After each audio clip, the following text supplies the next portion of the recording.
Hi everyone. अब हम लोग एंगुलर में सिग्नल्स के बारे में बात करने वाले हैं। सिग्नल कोई बहुत पुराना फीचर नहीं है एंगुलर का। बस 1-1.5 साल पहले ही इसको इंट्रोड्यूस करा गया था और अभी से हम लोगों ने इसको यूज करना शुरू करा है।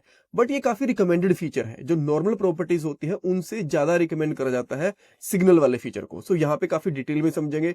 इंटरव्यू के लिए काफी इंपॉर्टेंट फीचर बन जाता है बिकॉज एक तो लेटेस्ट है और एक ज्यादा रिकमेंडेड भी है। तो ध्यान से समझना है इसको। सबसे पहले मैं आपको बताऊंगा सिग्नल्स ये होते क्या हैं, कितने टाइप के होते हैं, कैसे इसको डिफाइन करते हैं, कैसे इसको अपडेट करते हैं, कैसे हम लोग सिग्नल के नोटिफिकेशंस को चेक कर सकते हैं, कैसे एक काउंटर एप्लीकेशन बना सकते हैं सिग्नल्स के साथ में, जो सिग्नल्स होते हैं और जो नॉर्मल प्रॉपर्टीज होते हैं इनके बीच में क्या डिफरेंस होता है। और कुछ लोगों का मानना यह है कि जो रिएक्ट में स्टेट होती है ना, आजकल एक अच्छी जॉब मिलना बहुत मुश्किल हो चुका है। एक जॉब के लिए 10,000 से भी ज्यादा कैंडिडेट्स अप्लाई करते हैं। बट अगर आप भी जॉब सर्च कर रहे हो तो उसके लिए मैं आपको एक सोल्यूशन दे सकता हूँ। शार्पनर टेक आपके लिए एक जॉब रेडी ट्रेनिंग प्रोग्राम लेके आया है। इसके अंदर आपको बेसिक से लेकर एडवांस तक ट्रेनिंग मिलेगी, प्रोजेक्ट्स करने को मिलेंगे, मॉक इंटरव्यूज, रिज्यूमे में हेल्प, बहुत कुछ मिलेगा। और उसके बाद आपका कंपनीज में इंटरव्यूज भी करवाया जाएगा। और सबसे सही चीज ये है कि आपको पेमेंट जॉब लगने के बाद करनी है। और अगर आपकी जॉब कहीं और से लगती है तो आपको पेमेंट करने की जरूरत भी नहीं है। सो डिस्क्रिप्शन बॉक्स में मैंने लिंक प्रोवाइड करवा दिया है, वहां पे आपको नाम और आपका नंबर ऐड करना है। देन हमारी तरफ से आपको कॉल आएगा और बाकी डिटेल्स आप वहां पे पूछ सकते हो। So check out the description box. Signals उसके जैसे ही होते हैं बट एक्चुअल में ऐसा नहीं है, दोनों में काफी डिफरेंस है। और अगर आपको रिएक्ट के बारे में ज्यादा नहीं पता, उसकी स्टेट के बारे में नहीं पता, तो डोंट वेरी, जस्ट मैं एक हल्का सा कंपैरिजन करके आपको बता दूंगा इस पार्ट के अंदर। और वो कंपैरिजन वाला इतना इंपॉर्टेंट नहीं है कि आपको पता होना ही होना चाहिए। अगर आपको रिएक्ट के बारे में थोड़ा बहुत पता है तो ठीक है, नहीं पता तो भी कोई दिक्कत नहीं है। देन जो कॉमन मिस्टेक्स होती हैं डेवलपर्स करते हैं सिग्नल्स के साथ में, उनके बारे में बात करने वाले हैं। कुछ इंपॉर्टेंट इंटरव्यू क्वेश्चन डिस्कस करने वाले हैं। इवन काफी सारे इंटरव्यू क्वेश्चन निकल के आएंगे। देन नोट्स कोड प्लेलिस्ट का लिंक आपको डिस्क्रिप्शन बॉक्स में मिल जाएगा। ऑलराइट, अब पहले क्वेश्चन पे चलते हैं कि सिग्नल्स बेसिकली होते क्या हैं। देखो, ये एक रैपर होते हैं वैल्यूज के अराउंड। अब एग्जांपल के लिए मैं आपको बता देता हूँ। जैसे अगर आपको एक नॉर्मल प्रॉपर्टी डिफाइन करनी है तो आप इस तरीके से डिफाइन करोगे। मान लो प्रॉपर्टी का नाम है काउंट और उसके अंदर 10 वैल्यू आपने डिफाइन कर दी। बट अगर आप एक सिग्नल डिफाइन करोगे तो वो कैसे करोगे? काउंट, ये आपकी प्रॉपर्टी का नाम, देन सिग्नल, ये एक फंक्शन के जैसे यूज करोगे एक वैल्यू के अराउंड, राइट। और ये आपका एक सिग्नल बन जाएगा।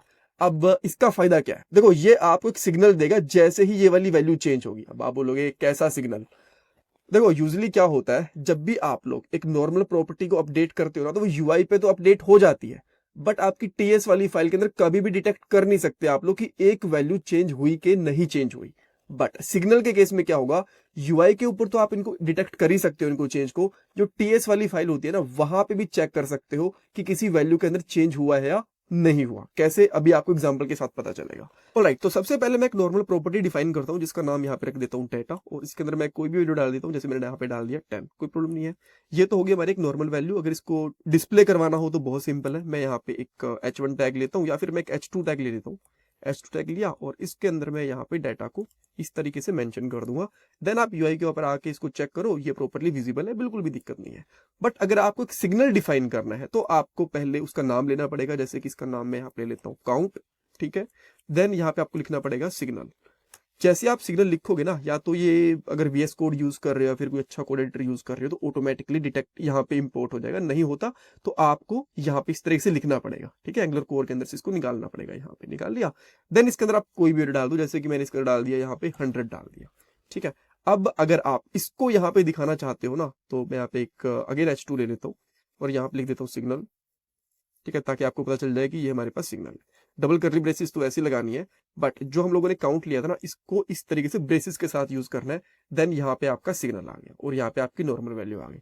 परफेक्ट। आप बोलोगे यार सही बताएं तो जो ये प्रॉपर्टी है ना, इसको यूज करना ज्यादा बेटर लग रहा है, यही हमें यूज करनी चाहिए। यहाँ पे पहले तो इस तरीके से एक्स्ट्रा सिग्नल इंपोर्ट करो, लिखो, देन यहाँ पे एक्स्ट्रा ब्रेसेस लगाओ, ज्यादा एफर्ट है। बट देखो, अब मैं आपको एक डिफरेंस दिखाता हूँ। इनको अपडेट करने के लिए मैं बटन बना लेता हूँ यहाँ पे, राइट। तभी आपको चीजें आराम से समझ में आएंगी। तो सबसे पहले मैं ऊपर बटन बनाता हूँ, यहाँ पे इसका नाम लिखता हूँ अपडेट डेटा, ठीक है, कर दिया बटन। और यहाँ पे क्लिक कर देता हूँ, क्लिक इवेंट कर दिया और इसके ऊपर मैं यहाँ पे लिखूंगा अपडेट डेटा, ठीक है, ये लिख दिया हम लोगों ने। अब अपडेट डेटा मुझे यहाँ पे फंक्शन डिफाइन भी करना पड़ेगा। तो मैंने यहाँ पे एक अपडेट डेटा फंक्शन डिफाइन कर लिया, कोई दिक्कत नहीं है। और इसमें मैं बेसिकली क्या करता हूँ, यहाँ पे लिख दूंगा this dot data plus plus, ये इसको इंक्रीज करता रहेगा, ठीक है, सिंपल है। इस पे क्लिक करा, देखो इसको कितना इजी है। अब मैं आपको सिमिलरिटी दिखाने के लिए एक और बटन बनाता हूँ और उसके ऊपर सिग्नल को अपडेट करता हूँ, ठीक है। थोड़ा पेशेंस रखना, आपको चीजें बहुत ही अच्छे से समझ में आएंगी। देन मैंने यहाँ पे एक और ले लिया और यहाँ पे कर देता हूँ अपडेट काउंट, ठीक है। और यहाँ पे इसका नाम भी चेंज कर देता हूँ अपडेट काउंट, ठीक है। और यहाँ पे अपडेट काउंट फंक्शन हम लोग डिफाइन करेंगे सेम इसी तरीके से। देन इसके अंदर मुझे इंक्रीज करने के लिए क्या करना पड़ेगा, this dot count dot set update करने के लिए, थोड़ा सा लंबा सिंटेक्स है बट ठीक है कोई बात नहीं। यहाँ पे करेंगे दिस डॉट काउंट जो इसकी वैल्यू है, देन यहाँ पे प्लस प्लस, अभी इंक्रीज होगा इवन, देन यहाँ पे करेंगे +1 और यहाँ पे आके अब चेक करते हैं तो देखो ये भी आराम से अपडेट हो रहा है, ये भी आराम से अपडेट हो रहा है। अभी भी बोलोगे आप नहीं यार हमें तो भाई प्रॉपर्टी बेटर लग रही है, बट अब देखो एक चीज दिखाता हूं मैं यहाँ पे कंस्ट्रक्टर लेता हूँ। अभी जो मैं सिग्नल की बात कर रहा था ना, यहाँ पे आपने चीज चेक करी, this give a signal when value change, कैसे सिग्नल की बात कर रहा था अभी आपको पता चलेगा। और मैंने आपको ये भी बताया था कि जो नॉर्मल प्रॉपर्टी होती है वो आपकी यूआई तो अपडेट कर देती है, बट टीएस वाली फाइल के अंदर पता ही नहीं चलता है कुछ अपडेट आया कि नहीं आया। तो मैं यहाँ पे क्या करता हूँ, एक कंस्ट्रक्टर लेता हूँ बेसिकली, ठीक है। और इसके अंदर मैं लेता हूँ एक इफेक्ट, ये एक फीचर है और ये भी कोर एंगुलर कोर का ही फीचर है, यहाँ पे आप देख सकते हो, ठीक है। इफेक्ट मैंने इस तरीके से निकाला, इसके अंदर कॉल बैक फंक्शन जाएगा। अभी डिटेल में एक्सप्लेन करूंगा मैं, डोंट वेरी की कॉल बैक फंक्शन वगैरह, डोंट वेरी, ठीक है, कि ये क्यों लिया क्यों नहीं लिया, बट एक बार के लिए देखो बस समझो यहाँ पे। और मैं यहाँ पे लगाता हूँ कंसोल डॉट लॉग और यहाँ पे करता हूँ एक स्ट्रिंग लेता हूँ, दिस इज डेटा, ठीक है। और यहाँ पे कर देता हूँ दिस डॉट डेटा, ठीक है। यहाँ पे आके अब मैं वैल्यू को रिफ्रेश करूंगा, चेक करूंगा यहाँ पे, ठीक है। तो सबसे पहले आ गया वैल्यू दिस इज डेटा, जैसे मैं यहाँ पे रिफ्रेश करता हूँ पहली वैल्यू आ गई यहाँ पे, ठीक है। अब मैंने यहाँ पे अपडेट करा तो क्या मुझे यहाँ पे अपडेटेड वैल्यू मिल रही है, पता चल रहा है कुछ अपडेट हुआ है, नहीं चल रहा ना। बट अगर मैं इसके अंदर इसको हटा के यहाँ पे लिख दूं कंसोल डॉट लॉग और यहाँ पे लिख दूं दिस इज काउंट, मैं तो बस टेक्स्ट लिख रहा हूँ, इसकी जगह तो कुछ भी लिख सकते हो, और यहाँ पे लिख दो दिस डॉट काउंट इस तरीके से। और अब मैं इसको हटा के यहाँ से रिफ्रेश करके यहाँ पे अब करता हूं तो देखो हर बार मुझे अपडेटेड वैल्यू मिल रही है, यहाँ पे आप देख सकते हो, ठीक है, अपडेटेड वैल्यू मिल रही है। अब आप बोलोगे इसका हम लोग क्या करें, चलो हमें एक चीज समझ में आ गई, आप लोग बोलोगे कि भाई जो प्रॉपर्टी और जो काउंट होता है इसमें एक डिफरेंस ये हो गया कि जो प्रॉपर्टी होती है ना वो हमें इफेक्ट के अंदर बता नहीं सकती और हमें टीएस वाली फाइल के अंदर कभी बता नहीं सकती कि कुछ ना कुछ अपडेट हुआ है, और जो हमारे सिग्नल्स होते हैं वो बता देते हैं, इन्होंने सिग्नल दे दिया इफेक्ट के अंदर, ठीक है। ये भी चीज आपकी बिल्कुल ठीक है।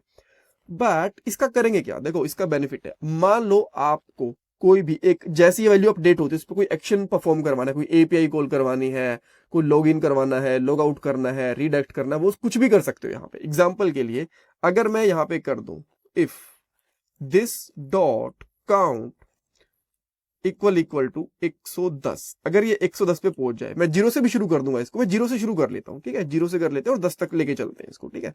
अगर ये है, ठीक है, 10 पहुंच जाए इसकी वैल्यू, तो आपको क्या करना है, this dot count dot set, इसकी वैल्यू फिर से 0 कर दो, रीसेट कर दो इसको, ठीक है।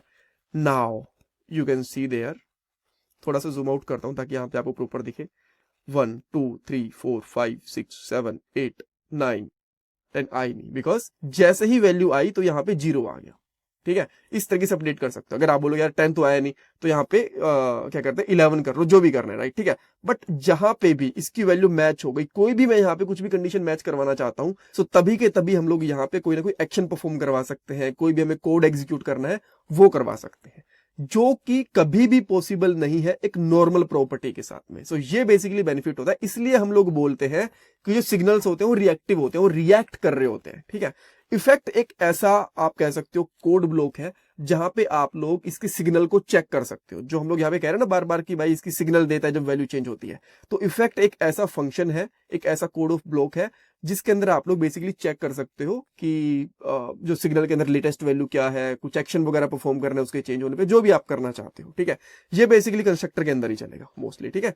और नाउ अब क्वेश्चन ये आता है कि भाई सिग्नल्स कितने टाइप के होते हैं। बेसिकली 3 टाइप के सिग्नल्स होते हैं। एक तो होते हैं राइटेबल, जिनकी हम लोग वैल्यू को चेंज कर सकते हैं। एक होते हैं हमारे पास कंप्यूटेड सिग्नल, ये रीड ओनली होते हैं, ड्राइव्ड सिग्नल होते हैं, जो एक सिग्नल बन गया उससे ड्राइव्ड होते हैं। इनके बारे में अलग से वीडियो आएंगी, डोंट वेरी, अलग से पार्ट बनाएंगे हम लोग। बट अभी के लिए इतना समझ लो कि जो कंप्यूटेड सिग्नल होते हैं वो रीड ओनली होते हैं, ये ड्राइव्ड होते हैं, और जो राइटेबल होते हैं उनकी वैल्यू को चेंज कर सकते हैं। इफेक्ट सिग्नल क्या होते हैं, ये इफेक्ट के अंदर रन करते हैं, बस ये इसके अंदर ही रन करते हैं, और ये तभी चलते हैं जब इनके सिग्नल चेंज होते हैं, ठीक है, वो यहाँ पे काम आएंगे बेसिकली, ठीक है, इफेक्ट वाले सिग्नल्स। सो ये 3 टाइप के सिग्नल्स होते हैं। नाउ अब आप बोलोगे नॉर्मल प्रॉपर्टी और सिग्नल के बीच में एक ही डिफरेंस है, कुछ और भी है। मैं यहाँ पे समझाता हूँ। देखो जो नॉर्मल सिग्नल्स होते हैं ना, सो ये हमारी नॉर्मल प्रॉपर्टीज है और ये हमारे सिग्नल्स है। ये प्रॉपरली आ नहीं पाया यहाँ पे, सॉरी फॉर दैट, ठीक है। तो जो हमारे पास सिग्नल्स होते हैं ना, वो रिएक्टिव होते हैं। हम उसको ट्रैक कर सकते हैं, चेंज को इफेक्ट के अंदर यहाँ पे ट्रैक कर सकते हैं कि भाई अब इसमें लेटेस्ट चेंज क्या है क्या नहीं है, राइट। बट वो नॉर्मल प्रॉपर्टीज के साथ में पॉसिबल नहीं है, ठीक है। जो सिग्नल्स होते हैं वो ऑटो अपडेट कर देते हैं वैल्यू को यूआई पे। जो आपकी नॉर्मल प्रॉपर्टीज होते हैं वो डिपेंड करता है उनकी डिटेक्शन के ऊपर कि हम लोगों ने यूज कर रखी है कि नहीं कर रखी है, क्या वो ऑब्जेक्ट है, बुलियन वैल्यू है, कैसे हम लोगों ने इसको यूज करा है, बाइंडिंग के यूज के साथ यूज करा है, इंटरपोलेशन के साथ यूज करा, बहुत सारे केसेस आते हैं। बट जो सिग्नल्स होते हैं वो डेफिनेटली ऑटोमेटिक यूआई के ऊपर अपडेट हो जाते हैं। अब चेंज डिटेक्शन की बात कर लेते हैं। देखो जो सिग्नल्स होते हैं ना, जहां पे हम लोगों ने एक H1 के अंदर, पी टैग के अंदर, स्पैन के अंदर जहां पे सिग्नल यूज कर रखा होता है ना, वहीं पे इसका चेंज आपको दिखेगा, बस वहीं पे जाके वो अफेक्ट करेगा।